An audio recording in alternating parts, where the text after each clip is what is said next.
a big standing ovation for the one and the only Shay Brown. Thank you. High five. Thank you. Good job.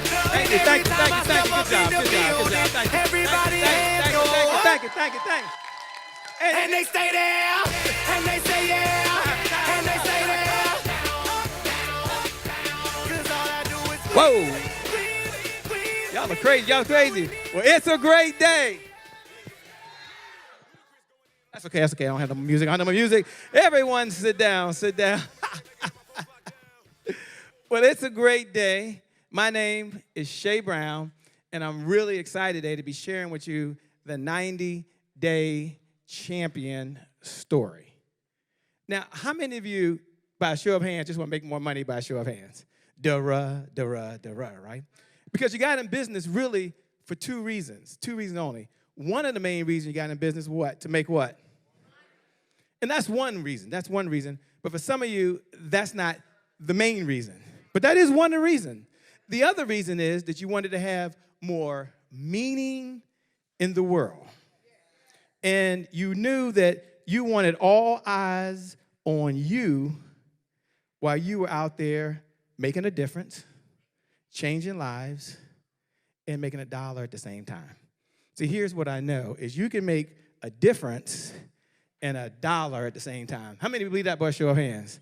Absolutely. And that's really what your whole maybe life has been about. Maybe that's what it's been about making a meaning. And think for a moment, just for a moment, think about your ideal client, the person that believes in you. Think about the change that you want to make for them. Think about the difference that's going to be in their life. Think about the difference that it's going to be for them in their business, their relationship, their finances. How many folks in here want to help somebody by a show of hands? Right. So I'm with the right group at the right time, sharing the right message about the 90-day champion. And at the end of the day, that's really been the summation of my life. The summation of my life has been, how can I have more good in the world? How can I make a difference? And how can I, at the end of the day, make $1 at the exact same time? Now, I remember like it was just yesterday. My brother, Kwame, comes over to me. He says, I want to run for office. I'm going to do some good in the world. I said, what? Now, how many of you have siblings by a show of hands? And how many have siblings that come to you and say, I'm going to be the next Neil Armstrong, or I'm going to be the next Oprah Winfrey, or perhaps I'm going to be the next president of the United States of America. And they always have these big dreams and big goals. But here's what was different about my brother. He had set himself up in a way that he could actually go out there and do it. So maybe like you would do with your siblings. I said, okay, cool. What do you want me to do? I'm all in. Do you want me to watch the kids? You want me to watch the house? Want me to be your wingman? He says, no. I want you to run the campaign, and I want to win. I said, okay, let me get this right. This wasn't part of the plan, and maybe you've had family like that they actually invite you to the platform of their dreams, which is really pretty huge, So I said, okay, how does it work with a campaign? Like, how does that work? He says, look, there's 500,000 lives, 630,000 lives to be exact. And I want to be a voice, and I want to make a difference for them. So I want to help them have affordable housing or improve the schools. Or in his case, he always wanted to make sure there was fair wages out there. And I said, okay, well, how does it work? He says, well, here's how it works. It's very simple. There's going to be a budget. I said, well, how much is the budget? He said, about $2 million. I said, $2 million? What do you even do with $2 million? That's a lot of money. He says, well, you're going to have to hire some folks. There's going to be a payroll. Be about 100 people on the payroll. I said, 100 people. That's a lot. And then he says, oh, and by the way, remember, there's 500,000 lives that will be impacted. That's what the weight of this is worth. I said, okay. Still doesn't seem like a lot. He says, oh, by the way, there's 2,000 volunteers. I said, oh, 2,000 volunteers. Okay, let me get this right. Kwame. Let me get this right.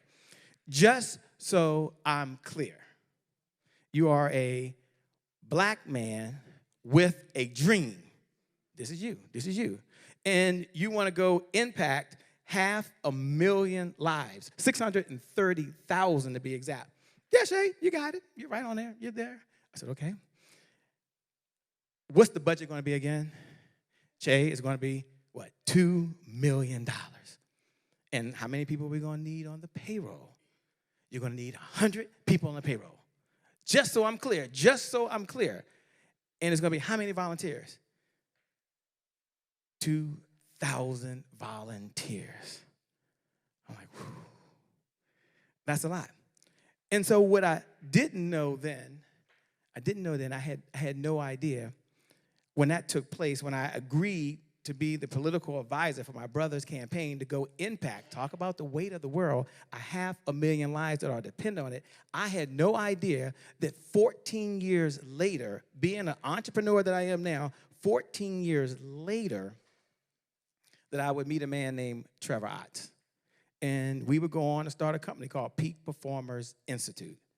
And I had no idea that we would go on to become the #1 producers of African-American experts in the country. I had no idea back then, no idea that that one defining moment that I had agreed to do something, that it would change the course of my life. I had no idea that we would impact over 5,000 clients who now on average earn about $30,000 to $35,000 more every single year as a result of us helping them get to where they are. And I had no idea then, looking back, that we were going to create something called Black CEO that would really, not even it's our company, but it's really more about life work, right? That something would happen a year ago and that there would just be this movement that would take place and that there would be over 218,000 members that follow us across all of the platforms, and that we would be just like every single one of you sitting out there, that there was going to be a constituency out there that was going to be trusted in you. Some of you, it's 100 folks. Some of you have 1,000. Some of you have 10,000 or more folks that follow you all the time. And why is that? Because they want to make sure that you can help them have more meaning in their life, have more impact in their life. So it was just like you for where you are. And I had no idea that this was going to take place. None. Zero mendo. And that might be where you are as well as you're sitting there listening to me. And they're all saying one word. One word. The word that my brother told me was, I trust you. I trust you. So they trust you with their dream. They're trusting you to have more impact. They're trusting you to have more meaning in the world. And when you think through that for a moment, you think through that, that's a really heavy responsibility. But here's what we know. We know that you're up for the challenge. How many are up for the challenge to change someone's life? Good. How many are going to hang in there no matter what happens to change someone's life? Good. Then I'm with the right folks. But you understand, you've been there. And so there we are. We're running this campaign. And my business is still going on. Looking back 14 years later, I didn't know this. Life is good on top of the world. Now, think about when you've been on top of the world. Some of you are still on top of the world. You're on top of the world. You have the house, have the car, had the boat, big boat, big boat. Kenya's not here. She's got a big boat. Big boat. Life is cool cruising down the waters. And at the same time, by then, we had won not one campaign with 500,000 people, not two, but three. Need to go on to be the chairman of the Washington, D.C., which is larger than like 5 states, probably one of the largest states in North America, by the way. Pretty huge deal. I'm okay. Life is good. But how many have ever been there when life is good and you think it can't get any better? It just can't possibly get any better. And then there's a knock at the door. The boom moment. And maybe you've had that boom moment. In my case, there's a knock at the door. And then it's the FBI. And they're there with a subpoena. Now, I don't even have to mention really, truly their initials. You say FBI, you say subpoena, you say boys in blue. That's enough, right? There's not much more to talk about. That's a pretty serious moment. That's not that much more to talk about. So you open the door. They don't even come in. They're real nice folks. And when you look up the word subpoena, for those folks that don't know what subpoena is, a subpoena basically is a request for information. That's what it says. But it's not really a request, not when it's from the FBI. It basically means that you've got to give them everything you have, all of your files, all of your financial records. And here's what's really interesting. They already got it anyway. No, seriously, and seriously, I'm just letting you know. Just if that ever happens, you hope that you won't go through that. But they have it all anyway. But here's what makes it interesting. They come in, and then all the details aren't really all that relevant. I go and I talk to some attorneys. We sit down. They say everything's fine. Don't worry about it. We got this. Everything's cool. No problems at all. No problems at all. So I'm thinking to myself, cool. This is okay. I can handle this. But how many folks know by show of hands it wasn't okay, right? And how many have told yourself at one point, no problems. We crossed all our I's, but they were finding some I's that weren't dotted, some T's that weren't crossed, and there was additional questions that took place. And then there was that one defining moment. And the defining moment, after everything takes place, you find yourself in a place where you're actually in a courtroom. Now, I'm not sure if you ever been in a courtroom, but think about a defining moment where everything is going just fine in your life. And maybe this has happened to you, where all of a sudden there's this moment where you are shattered.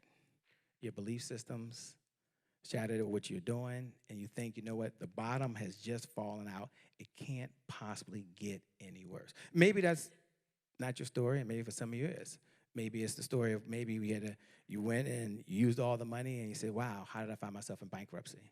Or maybe it's the call I made to my mom once upon a time and said, hey, I just got someone pregnant, right? And that's a defining, shattering moment when your floor has fallen out from underneath you. Or maybe it's the relationship with a family member that didn't go the way you wanted, and you're not speaking to each other. And you say, wow, like, how did I get myself here? A very, very serious moment. So we're there. And I recall being there just like yesterday, and as I'm there, I'm looking over, and inside the courtroom while I'm there, over to my right is like my mom, the one that really believes, my mom, the one that used to sit down and we were at the table and say, how'd your day go? Did everything go okay? The one that says, you know what, I'm praying it's going to be okay. But here we are now in a defining moment in a courtroom where all of our belief systems and all of our faith, we're not quite sure, at least I'm, if it's really working. You're not really sure. How many have been in a moment where you're just not sure? That defining moment where you're sitting there and you say, you know what, will I ever be able to rebound from this? Will I ever be able to move myself from this spot here where the floor has gone and fallen from underneath me and move it somewhere else? And then I look over a little bit to my dad. My dad's there, by the way. My dad's a rock. We just look at each other, give us the old, like, but everything in his eyes, when I looked, told me it was not okay. We gave the nod. That's what we do. My dad now. Dad doesn't say a whole lot when he's talking to us, but no. But it just went okay. And all my other family members and people that cared the very, very most are right there. And so in that moment when you're there, the kind of question is, what kind of goes through your mind? And I know through my mind, and maybe this has gone through your mind, is how did I get myself, what? Here. That's right, how did I get myself here? Have you ever asked yourself that question, how did I get myself here? Like, how did I find myself in this relationship that's been going on longer than it should? How did I get myself here? Like, how did I get myself here? I mean, this is a very serious moment, but I'm just saying, or in my case, and that might not be your story, where I've gone through one credit card and then another credit card, then another credit card, and then I applied and got another one, and I've run through it all. Maybe that's it, or maybe when you finally got the pink slip and they gave you a box and said, here's all your stuff. Like, sorry, you've been great, but this is it. I mean, that is a defining moment. But I recall just like it was yesterday, because it was the day before my birthday. It was actually December 13th, 2012. And I'm standing there. And there's someone right there that's going to decide what goes on. And I'm looking, and I hear this. Shay Brown, I hereby sentence you to 90 days in federal prison. I'm thinking, what? 90 days? It's going through my mind. I'm thinking, this can't be happening. 90 days in a federal prison? Okay, not the dream maker. Not the guy that says it's a great day. This cannot be going on. It just can't be happening. And then I recall looking back to my right, and there was Mother there. as I'm looking over at Mother Dear was like crying and breaking down because no mom should ever see their son sentenced to federal prison. This was like her worst nightmare. And this is Mother Dear, the praying mother. And I'm looking at her, and everything inside of me, I was shaking. But I know my attorney said, no matter what, you're going home today. But I'm looking at Mom, and I got to be cool, right? It's fine. Mom, fine. She looked at me, fine. Like, that's the look you got to give, Mom. Fine. No big deal, no big deal. And I myself, I'm like, shit. But I couldn't, you can't do that when you're there. Not when your family, everybody's behind you. You really can't you can't do that. It's like against the code. You cannot do that. So I look back over at Dad, and Dad is just right to the right. And he still has that same firm look, that same nod in his head. And you're like, okay. And then to my left was my sister, who always looked up to me and believed in me, and maybe had family members you believe with me, and here I am in the worst possible case. And just when I thought the floor couldn't fall any further, there it was, federal prison, 90 days. Now, 90 days doesn't sound like a lot of time. It really doesn't, unless you're the one that got to do it. Trust me. If you're the one got to do it, it's a lot of time. See, you agree with me. Thank you. Jesus, mercy, Jesus. I'm thinking to myself, it's a lot of time unless you got to do it. I mean, some people will get it for, like, traffic violations. I get it. But, yeah, it'll be all right. Yeah, 90 days, it'll be all right. It'll be all right. I'm going to just leave out of here, and it's going to be okay, right? And so the marshals come get you. That's what happens when you're in court. They come get you, and so they walk you. You got to do it. Now, here's what's interesting about federal prison. They give you 45 days to go, like, check yourself in. So you got 45 days. So I'm thinking, I've never been to federal prison. So what's the first thing you do, right? You go home. After all the phone calls, they're ringing and ringing. It's like, I can't answer this phone. I just can't do it. So then you go to the computer, and I start looking up, what do you do when you go to federal prison? Because I'd never been there. No, it's a very serious moment. Like, seriously, it's a very serious moment. I'm looking here, and I'm saying, okay, this is what you do, this is what you not do. And then I started watching videos. Now, in federal prison, no, seriously, I watched this video. Have you ever heard in federal prison they say what? Don't drop the what? Shit. This is supposed to be a serious moment, Andy, a very serious moment. Get him out of here. Get him out of here. Well, that is the video. In all seriousness, that's the video I was watching. Don't drop this, because what do I do? And I kid you not. I mean, what do you do? I mean, think about it. This is a very defining moment, right? And so I went out, and I ended up taking self-defense classes. I went back to Trevor and said, Trevor, I'm paying this guy $175 an hour, meeting with him 4 days a week, because if it's going down, what? I'm going to be ready, right? So seriously, it was self-defense classes. You can take those things. 4 days of working out with a guy, so I don't know what to do. Seriously, this is a very serious moment. Seriously, I'm just telling you what happens in those situations. So what do I do? Right? So because you have to prepare yourself. You literally have to be ready mentally, but more so physically. So I paid a lot of money, and I should. You got to pay the price. Now, why was I sentenced to 90 days in prison? Sentenced to 90 days in prison for lying on my mortgage application. And I have to accept responsibility for that. It was a choice. It was a decision. So when you make a decision, you have to own up to the responsibility. And you got to pay the price. I didn't know that then, because back then I was mad. But sitting there, it was a very serious situation. No, seriously, because here's the deal. Here's the deal. When it came time to file the papers for my taxes as an entrepreneur, according to the law, I wrote off every dime I'm capable of writing off. So to the IRS, I'm a pauper. I make a little bit of money. I can survive. I can eat. It's okay. But the problem is, when I went over to get a reduction on my mortgage, they reduced it a few interest points, then I was a six-figure earner. You know, actually, here's exactly how much money I make. It's all in my bank account. And here's the teachable lesson that I want to share with you now, is that you can't have it both ways. You can't have it both ways. And so you can't stretch it when it works for you, but then try to stretch it the other way when it doesn't. And you do have to accept responsibility for that. And so that's what happened. All the other details just kind of happened. And so now I've got 45 days. And 45 days before you go in, It's like planning for a funeral. If you've never done it, no, seriously, it really is, because I'm going down and I'm filling out power of attorneys. Now, my affairs weren't in order. I know all y'all affairs are in order. Don't worry about it. This is not a check with you. It's not. My affairs were in order. So now I'm trying to make sure the insurance is in order, the house is in order, because I'm signing over power of attorney to my family members just in case. Now, I was taking self-defense classes, right? So I figure I'm going to be ready. If it's going down, I'm swinging first, because one of the things they teach you in self-defense is you go first.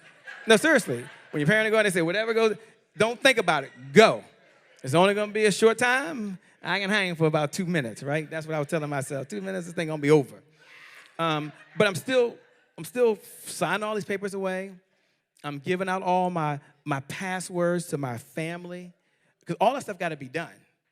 It really does. And then it kind of happens, right? It's that day. And I remember that day because my mom wanted to go with me to the federal prison, because you got to drive down there. So I'm pleading with Mother Dear, this is not going to happen. One of the first times we really fought. We fought a lot of times, but this is one of those I was just like, it's not happening, Mom, it's not happening. So I arrived there. My uncle and my dad were driving me down there. And so when I arrived there, my mom's there, and she's crying because she wants to go, and she only lives 5 minutes from my house. So it wasn't like she wasn't going to show up. Matter of fact, I got there early thinking we would leave, and she was already there, right? She was in the house. You didn't think I was going to miss this, did you? So that emotion, that just broke me down, because my dad, I was cool. My mom, that's just a whole nother thing, because she's hugging and kissing and praying and kissing, and just a lot going on. So we get in the car, and we take this drive. And it's one of those gut-wrenching drives, right? Because you're going to the federal prison. And I don't know if you know how it works, at least where I went. They kind of bring you there. They got to drop you off, and it's like this long, literally walk. And when they get you out the car, I hug my dad. I hug my uncle, give him the old boom, boom, boom. Back then, they didn't have that thing you could do. They would just boom, boom, boom. Give him that hug. And I started taking the walk. Now, how many have ever just know that when you take a walk sometime, there's some things you got to do and you got to go alone?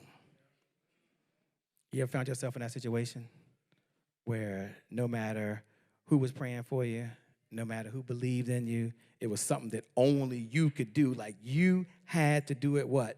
Alone. And maybe it was after the marriage and then going down and signing the divorce papers. Maybe it was waiting for the doctor to give you the call. Maybe it was to hear about what's going on with a family member. Whatever that doing it alone is for you, you find yourself in that moment. And one of the things I told myself was that going in, I knew one thing for sure. Coming out, it's going to be different. I knew that. And so I get in there, and while you're in prison, I get a lot of time to really think and reflect. And it's like a gut-wrenching type of moment when you're there. And I started thinking while I was there, first of what happens to the business? Like, who's going to do business when you leave? Because my friends and family were saying, Shay, you got to think what you're going to do when you come out, because you can't do what you were doing. And I said, okay. And then you start thinking how your friends are going to react, and your loved ones and folks that you know care the most about you, but all that stuff is kind of running through your mind. And then when I was sitting there, I recall telling myself, you know what? I can change the situation, and I can just focus on myself, right? So I have plenty of time. Focus on my mindset, focus on sales, focus on family, focus on relationships, because you got time. You have nothing but time to think.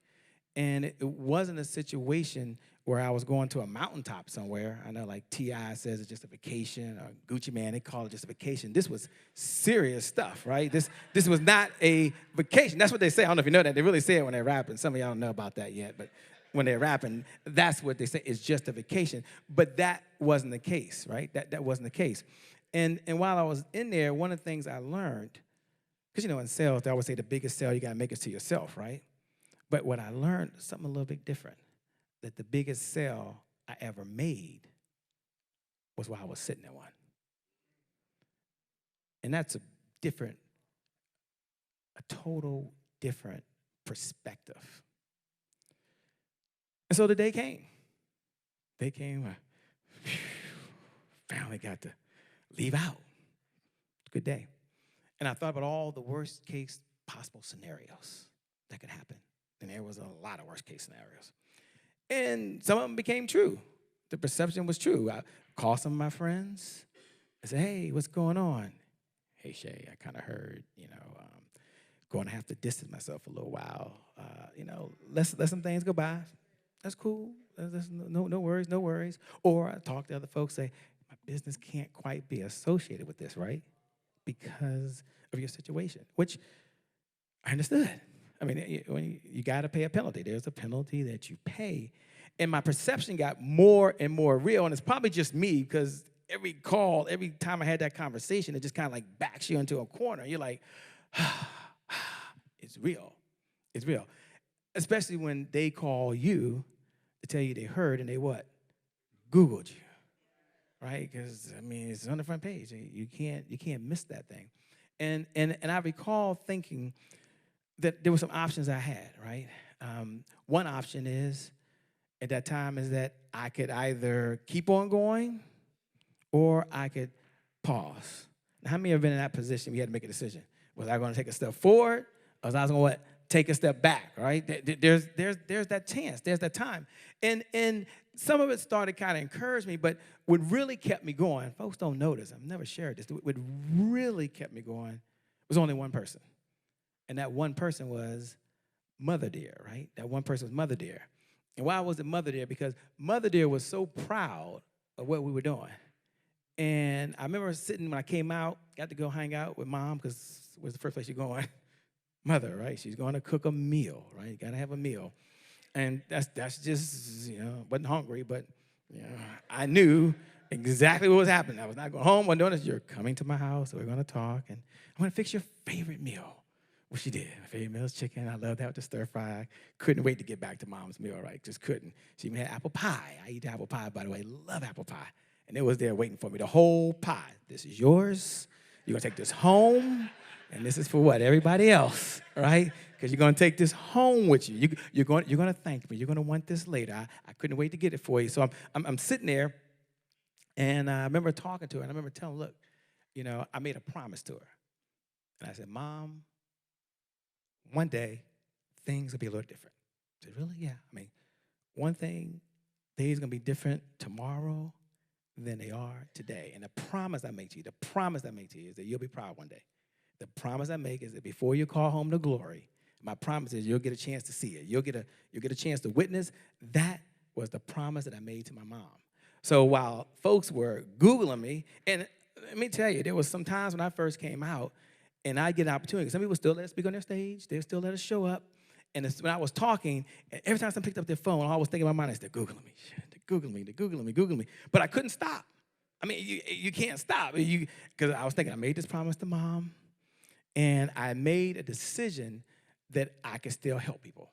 Now, I didn't know now what I know then, that was going to be a defining moment, but I knew for certain that I still had the same skill set helping in their business. I had the same skill set for their mindset, and if they gave me a chance, I knew we could make it happen. I just knew we could do that. And so that was the rocket fuel that allowed me to keep on at least putting one foot in front of the other foot, in front of the other foot. And I recall someone said that it's not what happens. 90%. 10% of what happens to you, don't worry about that. It's the 90% is how you what? Respond. And I understood that failure is not an event. It's just kind of where you what? Doesn't define who you are. So I had a choice. One choice is I could let the event define me, or I could what? Define it. I could either what? Be a what? Victim, or I could be what? A victor. And in my neighborhood, they say when you're going through hell, you keep what? You keep going. It felt like hell. Trust me. So you keep putting one foot in front of the other foot, in front of the other foot, in front of the other foot. And that was the promise that I made to my mom. And what I learned as things started turning around, now I didn't know this now, but looking back, what I learned was when I was sitting there and I was back where I was at the time, I started wondering, who else has maybe had a boom in their life that's taking place? And when I was doing the research, and I got to read Malcolm X again. And I remember, Malcolm X had a boom, in his life, right?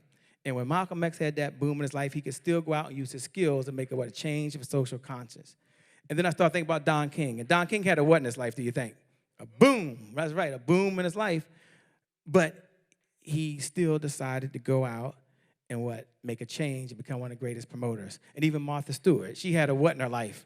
Boom. That's right. She's had a boom in her life. And some of you have had some booms in your life. Some of you had some of those defining moments that's taken you to where you are, that's made it very, very difficult for you to turn around. But here's what I want you to know. Here's what I want you to know. Even if you've had one of those defining moments and you've been as low as you could possibly go, what I do want you to know is this. You can still what? You can still turn it around. And that was one of the challenges, one of the things that I made to my mom. So failure is an event. It's not who you are. And what I want to challenge you is to do this. Jot this in your notes. You can't write a new chapter if you keep rereading the old chapter. Yeah, put it in your notes. Put it in your notes that your past doesn't represent your future. The past is just what the past is. Did you have an opportunity to create a new life no matter where you are right now? And when you think through it, 90 days from where you are now on where you can be, then you can have that new chapter in your life. That is possible. That can happen for you just like it happened for me. And the reason I really share this message with you, the reason I really share the message is that I learned that the message is not for me, but it's to set someone else free. The message is that there's some folks that in their mind, whether it's their health situation, whether it's I'm not tall enough, I'm not short enough, I'm not fat enough, I'm not skinny enough, I don't have the right tools, I don't have the right resources. Whatever that prison is for them, they're still there. And so by sharing this message, my hope is that it will change where they are to where they need to be as well.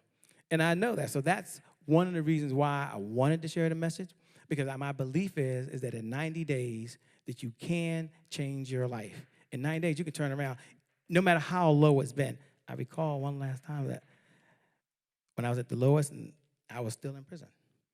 And I recall making the one phone call.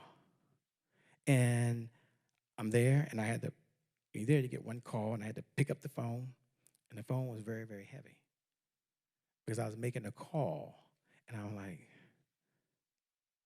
hello, son? Hey, Dad, how's it going? Yeah, this is your old man. I know I told you I'd be there for your graduation day. I know I promised you I'd be there no matter what, but your old man's locked up. I'm not going to make it. Now that is a low moment. No parent should miss their child's college graduation. And I remember sitting there. But here's what I do know, is that your past doesn't what? Represent your future. Here's what I do know, that there is a better tomorrow, right? What I do know is that Willie Jolly, who I love dearly, says a setback is what? A setup for what? A comeback. And the comeback is not for you. The comeback is not for you. The comeback is for someone else. The comeback is for the person out there that believes that they can be much better than they are today. That's the comeback. That's why I share the message, to set someone else free, to make a difference for someone else. That's why I do it. So for those folks that are out there and they're listening and you're like, you know what? I believe I'm a champion. I believe that in 90 days, which is the time I had, that in 90 days that you can become a champion. I wanted to share a gift, no cost. But it's my gift for the person that right now is feeling that they're having a defining moment, that right now the bottom is falling out, or they know the best is yet to come, or they believe that they're called to make a change for someone else, or they want to make $1 and a difference at the same time, or their time has come. So here's what you would do. You would text the word champion. Text the word champion. What word would you text? Text the word champion. And you text the word champion to 202-999-3515. Let me get that number to you again. 202-999-3515. And when you text the word champion, it's going to take you to a place where you can get a private gift directly from me, to help you no matter where you're at, because that's my gift. That's the promise I made to Mother Dear. It's the promise I made to myself to help other folks achieve everything they want. And how long does it really take? 90 days. In 90 days, they can become a champion. In the 90 days, so if you were to take your calendar out right now and you would look at it, and you look at today's date, and you go 90 days from now, 90 days from now. So you look at today's date, and you say, you know what, in 90 days, I can be a champion. So think about it. 90 days from now, you can lose the weight that you want to lose. You can be a champion. How long does it take? That's right, 90 days. So here's what I do.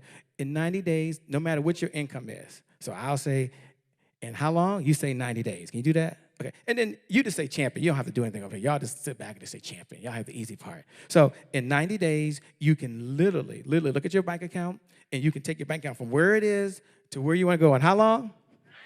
And you can be a what? That's right. In 90 days, no matter what you've been trying to do with your social media, trying to get it together, trying to make sure the marketing is reaching the right audience, in 90 days, how long? You can become a what? Right. So in 90 days, for some of you, you walked in here and you were looking at your debt. You were looking at your financial situation. You were looking at your relationship. You're looking at the people that you trust and how you want to become a better person and give more meaning. But in 90 days, now you look at your calendar in 90 days. And how long? 90 days. You can become a what? That's right. I believe that in 90 days that you can become a champion. I believe in 90 days you can accomplish everything and anything you want. And one of the things my good business partner, Trevor Otts, reminds me on a consistent basis, every now and then when I slip back, my business partner, Trevor Otts, always says to me, Shay Brown, when they remind you of your past, you remind them of what? Your future. That's right. Because the past is back there, right? And the best is still what? Yet to come. Because in how long? You can become a what? And how long? You can become a what? And how long?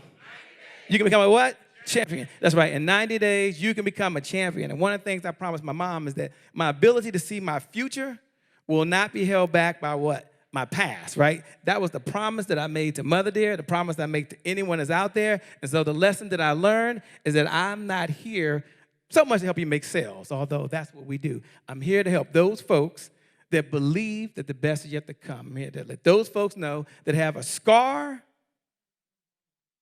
on your record.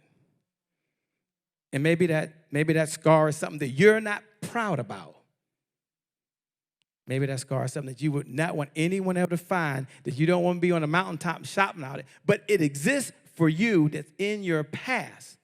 And I'm here to let you know that in 90 days, you can become a what? And how long? You can become a what? How long? 90? You can become a what?